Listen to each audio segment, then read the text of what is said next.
Welcome to another episode of the podcast. Dr. Thomas Hemingway here. Make sure you subscribe and hit that notification bell so you never miss out. Do you like hackers? I certainly don't. I hate them. I just can't stand even the thought of being hacked at the airport or any other place where you use public Wi-Fi. And so I have joined ExpressVPN, and you should too. And if you use my code at expressvpn.com/Dr. Thomas, that's DrThomas, you will get 3 months for free. So why stress about the hackers? Why stress about using airport Wi-Fi? I don't any longer. In fact, I use airport Wi-Fi all the time because I'm protected at ExpressVPN. So check it out, expressvpn.com/Dr. Thomas for 3 months free. So on today's podcast, I got a very special guest and just a cool dude. We have a New York Times best-selling author, behavioral scientist. Jon Levy is here in the house. Jon, welcome. Thank you so much, Thomas. I'm super excited to come and hang out with you. And I could already tell that this is going to be one of these really fun conversations. Oh man, I'm so pumped for this. It's been a while in the works, and I just thank you for being here. And hey, just to get started, would love it if you would just share a little bit about who is Jon Levy, how did you get to be this amazing behavioral scientist, and just a little bit about yourself, man. Just go for it. Oh, wow. Okay. So I guess the most important thing to know about me is that I grew up so unpopular and had so few friends growing up that I thought maybe if I turned to science, I could figure out how to actually have human relationships. And so as through an odd series of events, I ended up going into behavioral science. I do some research, frankly, not a ton. Where I really thrive and shine is in how we take scientific research and make it useful to our lives. So there are a lot of brilliant... I think you and I were kind of nerds growing up. And so I share that. We were kind of like, I wasn't a popular kid, and I know what you mean. I'm not going to go into how unpopular I was, but the Dungeons and Dragons kids were cooler. Let's I loved it. So, that's awesome. What ended up happening was in about 2009, I started getting really curious what connects people, especially at a very high level of success or influence. And I developed a model to kind of understand their behavior and what engages with them. And to prove it out, I created a secret dining experience. And so much of my adult life is spent convincing people to come to my home, cook me dinner, then wash my dishes, clean my floors. And the weirdest thing is, more often than not, they'll thank me for it and ask if their friends can do it. And I know that sounds super weird, so I'll give you like the actual description. It became called the Influencer's Dinner because I was studying people who were influential. And 12 people would come. The rules were that they weren't allowed to talk about what they do or even give their last name. It was anonymous. And the guests would come together. They would cook a meal. And then at the end of the meal, we would sit down to eat, at the end of cooking it, rather. And when we sat down, we'd then play a game to find out what people do. And it's often a Nobel laureate with an Olympic medalist, an editor-in-chief, a celebrity, a Grammy Award winner, a astronaut. And so I've hosted over 2,500 people at 266 dinners in 11 cities, 4 countries. And it's grown probably into the largest private community of thought leaders in the world. So dang cool. Yeah, when I first heard that one time you had, the folks like Isaiah Thomas washing your dishes, and, he was one of my heroes growing up. I'm like, dude, I got to meet this guy, Jon Levy. Oh my gosh. I will never forget this. We had a very respected person from the music industry. I'm not going to say who it was. Okay. They walked into my house. I think they needed some ice or something, or just wanted a cup of water. So they went into my kitchen, and he stepped into my kitchen. He immediately did a 180, walked back out. He looked so confused. And he said, "Is that Isaiah Thomas washing your dishes?" And I'm like, "Yeah." And he goes, "12-time NBA All-Star, Isaiah Thomas." I go, "Yeah, that was him." And he goes, "Why is he washing your dishes?" And I was like, "Well, they're dirty and he better not go home until they're clean." So the fact is, if you came to my house and ate a meal, I expect you to clean up regardless of how famous you are. Oh my gosh, that I'm dying over here. He was one of my all-time heroes growing up for sure. And I don't even watch sports anymore, but as a kid, I used to watch sports and I was into it, and that's awesome. Hey, so in one of the things I love about you is you're so cool, and you do what's really, I think, what's one of the biggest needle movers in health. And I know for some that don't really follow this connection, there's this thing called the social determinants of health. So you and I know that our genes tell some of the story, but actually the cool part is it's a small part of the story when you figure in all the other factors, right? The epigenetic factors, and what you love to talk about, the people you spend time with. Like, tell us about how the heck, like somebody said one time, obesity could be contagious, not in the way that you get a virus or that kind of vector, but tell us about that a little bit, and the magnitude and power of these kind of personal connections and how it could affect our health. I love that. Go for it. So this was research originally done by Nicholas Christakis and James Fowler. And they were really curious, how do things spread? And what they found is that they're social contagions. If you have a friend who's obese, your chances of obesity increase by 45%. Your friends who do not know them have a 20% increased chance. And their friends have a 5% increased chance, which is insanity. So think about this. Wow. Yeah. If I start taking unhealthy habits, then your friend's weight is affected. That's amazing. And people are often say, well, how does it actually work? Well, there's a few reasons, right? Part of it is homophily, or we could say birds of a feather flock together. If both of us became friends because we work out at the same gym, we're more likely to have healthier habits and be connected to one another. But if I'm, let's say, incredibly slim, or somebody is incredibly large, then what happens is, over time being exposed to that, it readjusts what our normal understanding of, okay, where is the set point of what a healthy body is?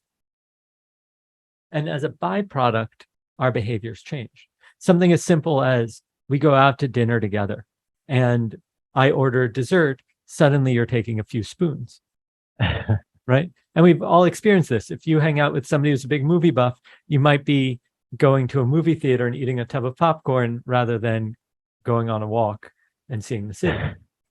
So our behaviors are fundamentally contagious. And we know this, otherwise trends wouldn't exist. Yeah. But they do.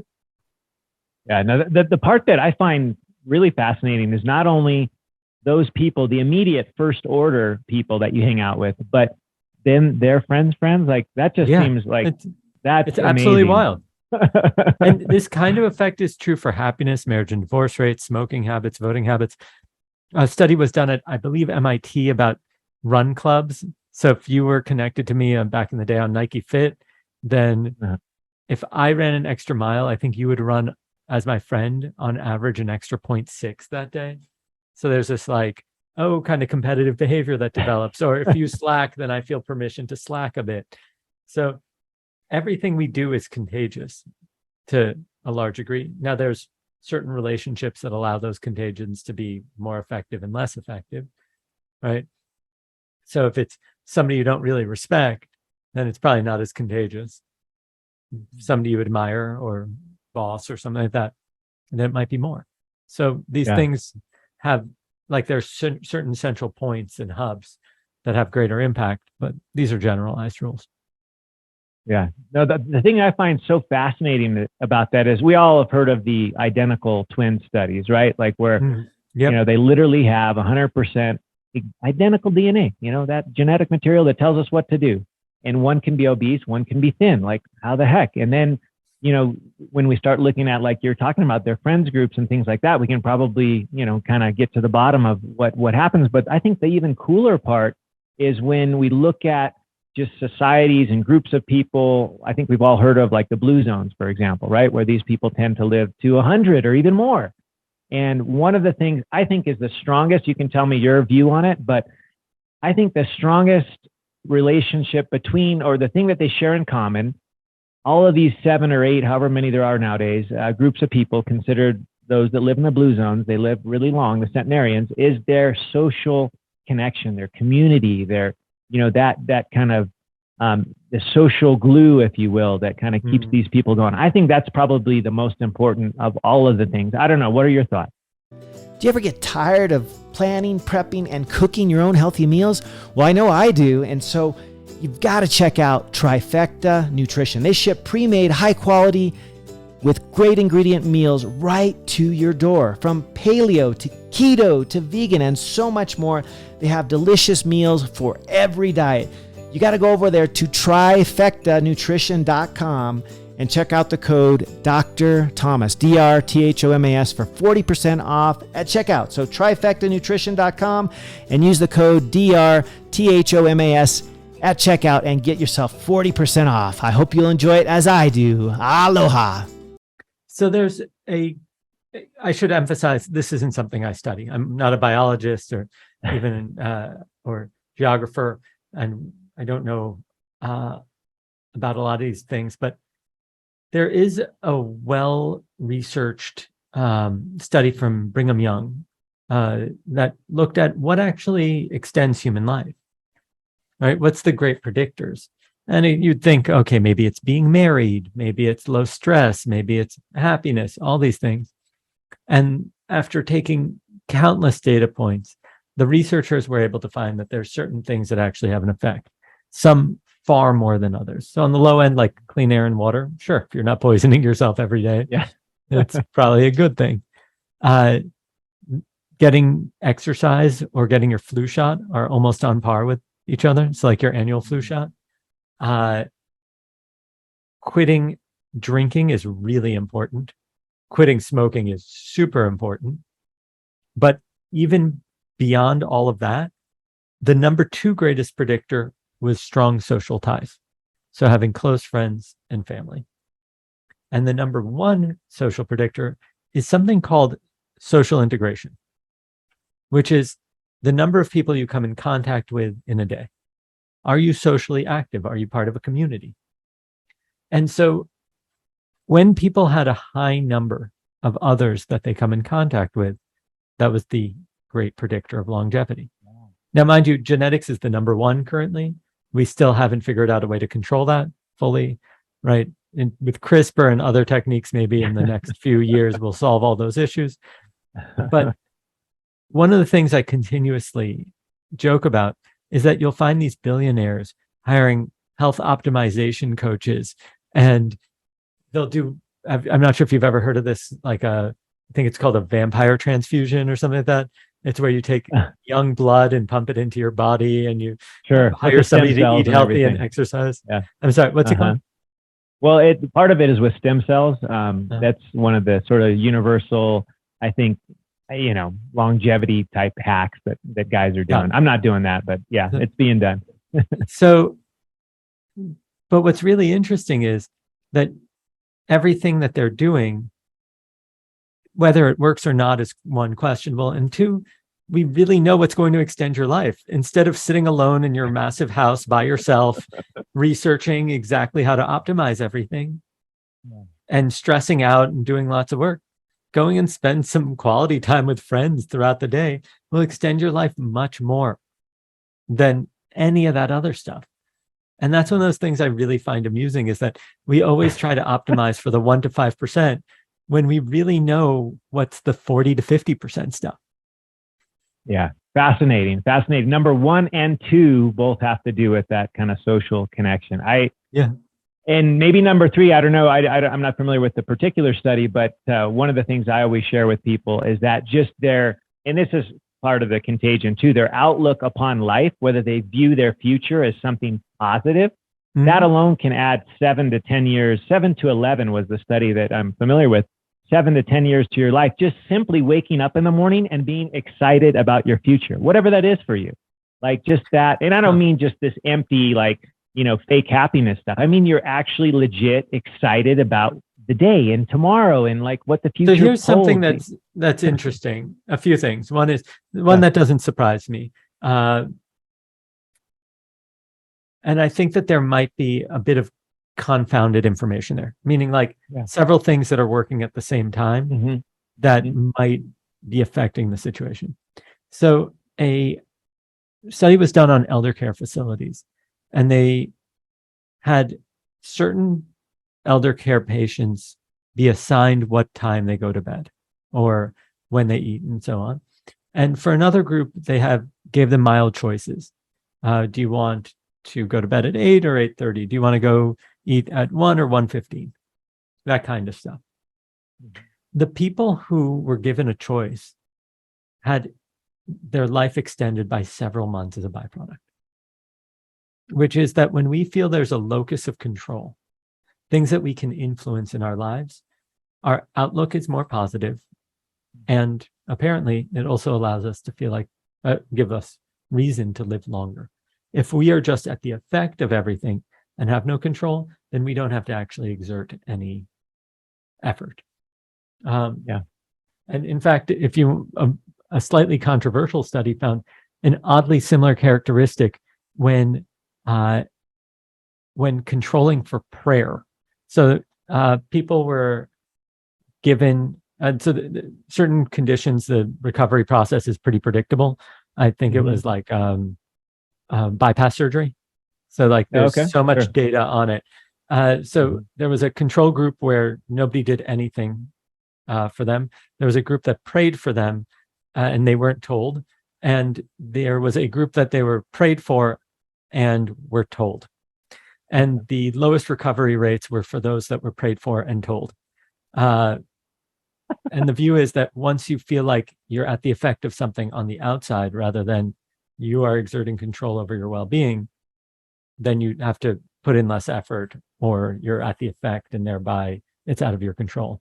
But those who were prayed for and those that weren't recovered at the same rate.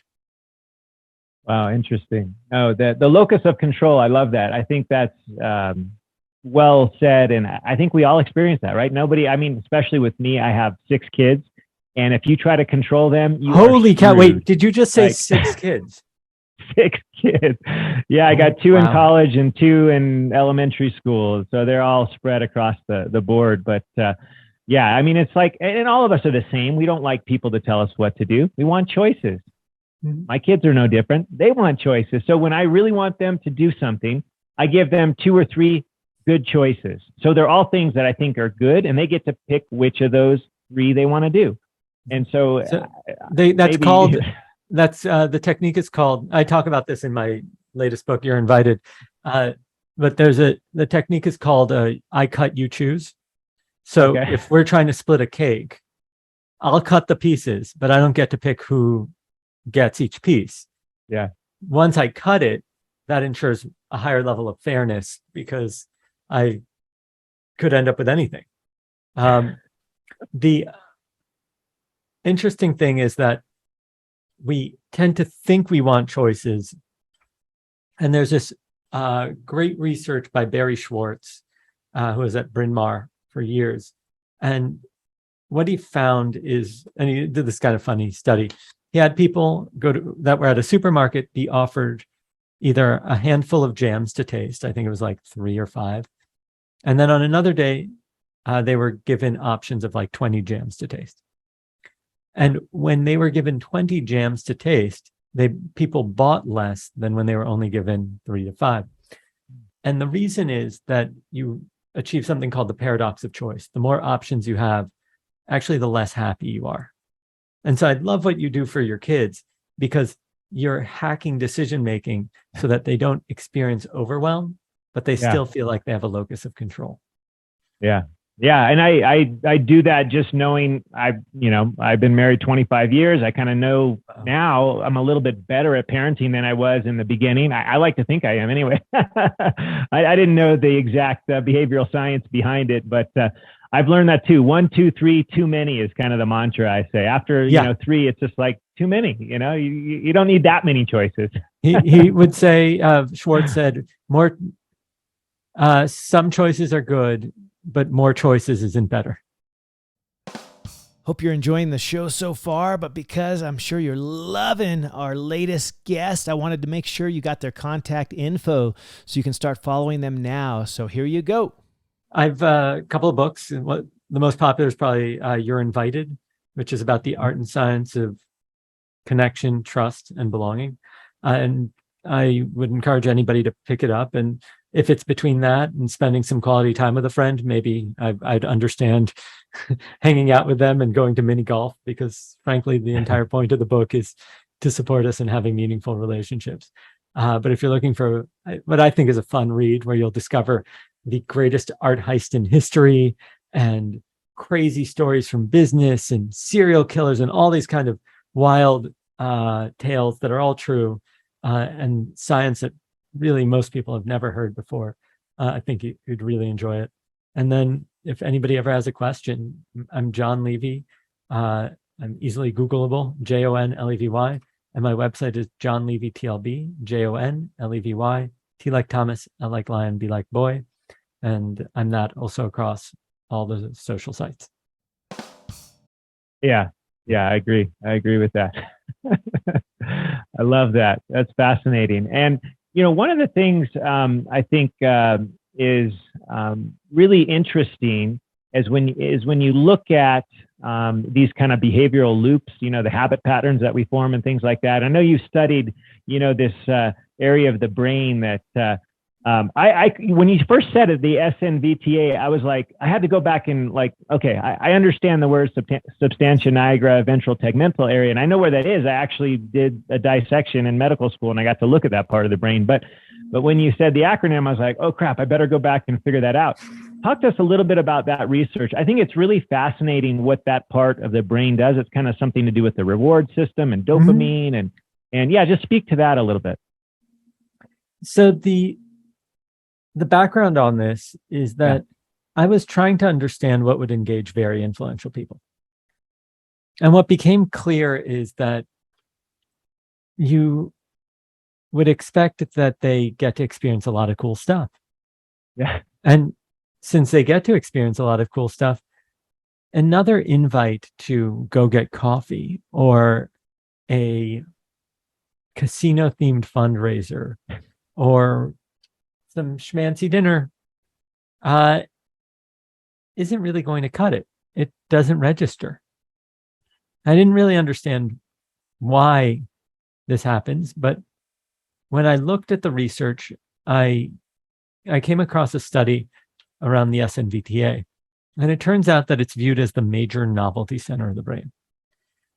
And this section, when you're exposed to something new and different, responds relative to how different something is from what you know previously. And the more it's new or novel, the more it responds. And it causes two things. One is, now that it's new and novel and different, the brain wants to understand what it is. So it entices us to explore and understand. We're more attracted to getting more information about it. And the second is that when it's triggered, it also triggers our ability to create new memories. And it creates neuroplasticity. And as a byproduct, everything we're exposed to from that moment on becomes more memorable. You see, the brain can't differentiate once it's in that state. So the smells and the tastes and the people and the brands and whatever's in the environment becomes more memorable. And so I realized that if I want to engage highly influential people, I can't just invite them to a fancy dinner at some fancy restaurant that I anyway couldn't afford. Instead, I needed to create an exceptional experience, something that stood out as different.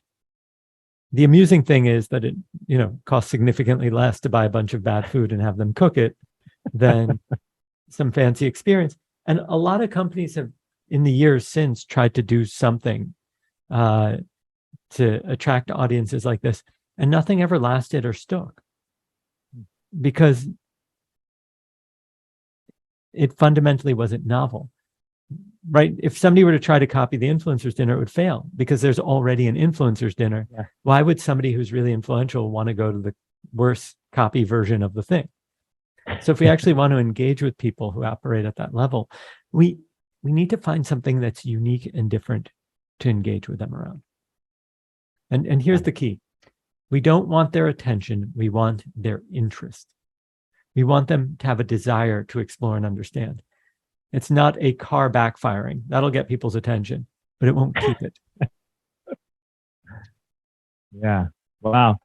I think that's phenomenal. For me, not knowing this, work and theory and this novelty center before, I found, with my kids, for example, that when I have the most memorable times with them, usually it's something like that. It's something different. Maybe we're, instead of just going for a routine hike, we're spicing it up with something a little extra. Maybe we do this one little section. Set people's shoes on fire so they have to run. Yeah. Oh yeah. Something just kind of unique, that happens. And it's like, you never forget that stuff, but wow, that's so cool to have that, science of the SNVTA to kind of explain that. And then to, be able to create that, like that's, and like you said, it was way more affordable than doing some fancy schmancy dinner that they probably do every single day. And they're like bored the heck of that stuff. Yeah. So this is one of these funny things is that everybody ends up falling into these, not everybody, most people end up falling into these routines. And routines, as a doctor, this can be fantastic. They can be fantastic for mental health, for fitness, for well-being, for ritual, right? Families that have rituals really find opportunities to spend quality time together. What it's not good for is excitement, growth, right? Learning and experiencing new things, feeling engaged in life. And we need a healthy combination of both, because if you're constantly on unsettled ground, at a certain point, you're just going to be like, this is too much for me. I have to stop doing what I'm doing. Right? Yeah. And if you are always doing the same thing, at least most people will eventually get bored. There's a small collection of people who really love routine. So yeah. I think the key there is to create rules for the interactions. Right. So I used to do this thing where I'd go out with friends, but we'd create rules for the night. And so the rules would actually create a game that would make the experience novel. So we might make a rule like we can't go to the same bars we used to go to, or we can go anywhere we want, but we can only spend $20 among the entire group for the entire night. And suddenly what we were doing is going out and buying, cheap Franzia boxed wine and a box of chalk and drawing all over the park and just having a blast with each other, being super creative. But that wouldn't have come if we didn't have the constraints, if we didn't set up the rules. And so people think that when you have all the options, you're best off. You're actually not.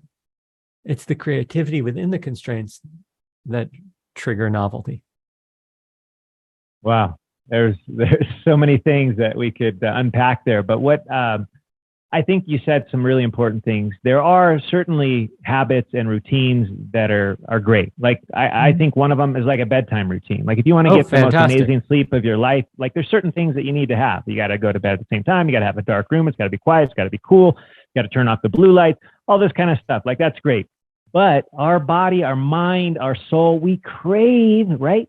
We crave that novelty. We crave something different. I always tell people to mix it up. Like even with stuff that they like and that's working for them, say it's their exercise routine. You shouldn't do the same exercise routine all the time.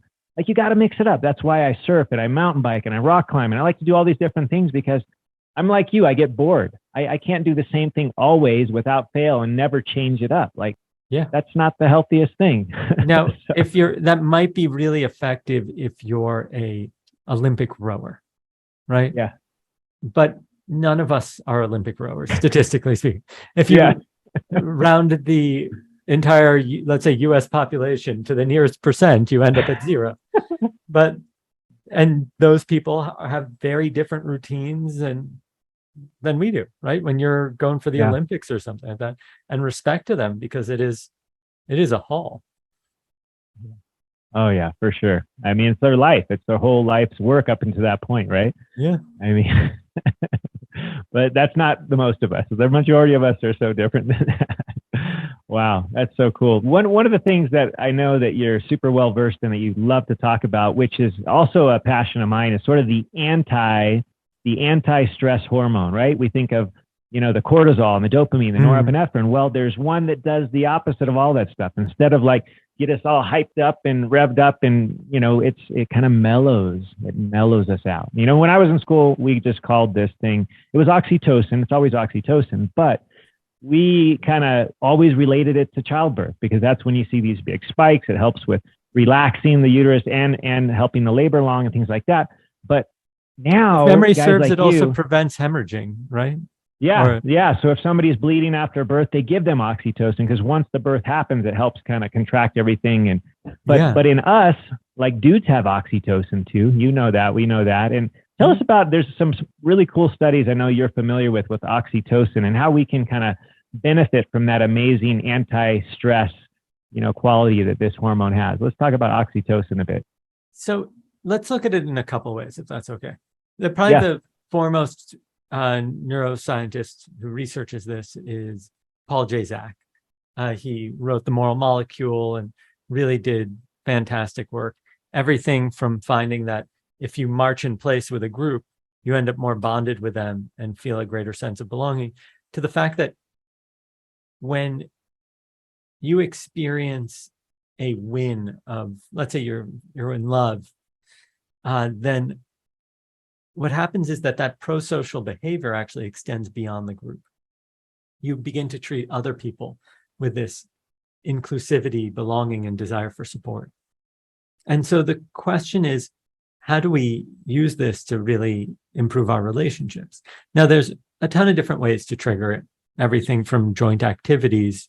Some people suggest singing together, because it makes your breathing match, and as a byproduct, you end up on the same rhythm, all the way through to there's something called a vulnerability loop. And so most people think that trust precedes vulnerability. Now, if I trust you, I'd be willing to share something with you. It turns out it's the opposite. Vulnerability precedes trust. And the basic unit of trust are these things called vulnerability loops. So, for example, if the two of us are hanging out and you say, John, during the pandemic, I don't think I'd ever been more stressed than trying to raise 6 kids in an uncertain situation. In that moment, you have just signaled vulnerability. Now, if I ignored you or made fun of you, trust would be reduced, right? Your vulnerability was punished. But if I acknowledge it and I say, Thomas, I totally get it. I don't have 6 kids, but I can associate being really stressed out on how to care for a family. The moment that I acknowledge it for you and signal vulnerability back by saying, I was in a really similar situation, trying to care for my parents. The moment you hear that, you see that I was vulnerable to the same degree that you were, and then trust increases. So person 1 signals, person 2 acknowledges, person 2 signals, person 1 acknowledges, trust increases to that higher level and brings the opportunity for another loop. Now, when interviewing Dr. Zak, he pointed out that these actions are really consistent with the way that oxytocin is released. When you do these pro-social actions and you feel a sense of belonging as a byproduct, oxytocin will release to bond you and the other person. Now, as a byproduct, this experience of belonging is what's associated with all the positive impacts that you could imagine, from, extended life to reduction in stress to, higher success levels at work and so on. Wow.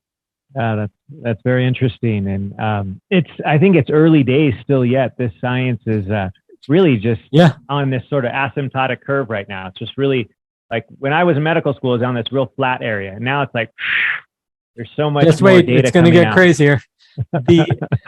The important thing here is that if we want to have really great relationships, it falls on us to be on the lookout for when people signal vulnerability and signal in return. Or if we see that nobody's doing it, then being willing to be the first. because otherwise we're not going to have the closeness of relationships that we need to either succeed in our lives or our work or whatever it is, or our families. Yeah, no, and I think a lot of us, I know for me, being raised with a big family as well, and I wasn't the oldest, and I didn't always get the attention I wanted. Were you one of six as well? Or yeah, I was actually. Holy cow! But the reason my wife and I have six is not the same as maybe why my parents had six. My wife wanted a girl. Let's just be honest. She wanted a little girl. We had 4 boys. Boom, back to back to back to back, and she just felt like there was a girl in there, and we kept trying to get the girl. We got the girl at number 5. She wanted to have a playmate for that young girl. And I told her, as long as you're happy with the 5th boy, like, we can think about it. We had a 6th girl, and like, oh my gosh, we're finally done. That's amazing. So my girls are a little younger than the boys. That is so wild. That is so many children. Oh my gosh. Yeah, it's crazy. It's crazy. It's amazing. And my goal, Jon, is to try to figure out how to foster these kinds of things in them. And you're right. You got to start. Sometimes you got to be the one to be vulnerable, because that's not how I was raised. I'll just be honest with you. My dad was never vulnerable. He was always the tough guy. I never once saw him cry my entire life until my adult life. I've seen it now, but as a kid, zero, bagel, nothing. And yeah, it's pretty amazing how that cultural shift in like a generation and a half, it's really changed a ton in certain parts of culture.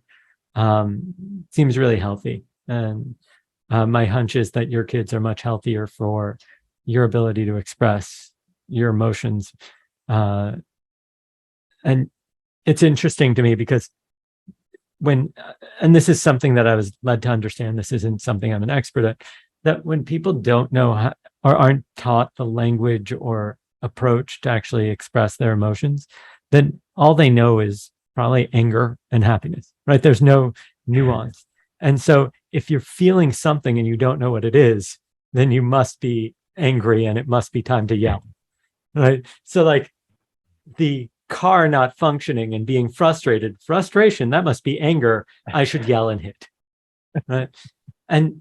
But now we actually have the ability to distinguish things. Now we can have conversations about like, oh, it seems that you're super frustrated.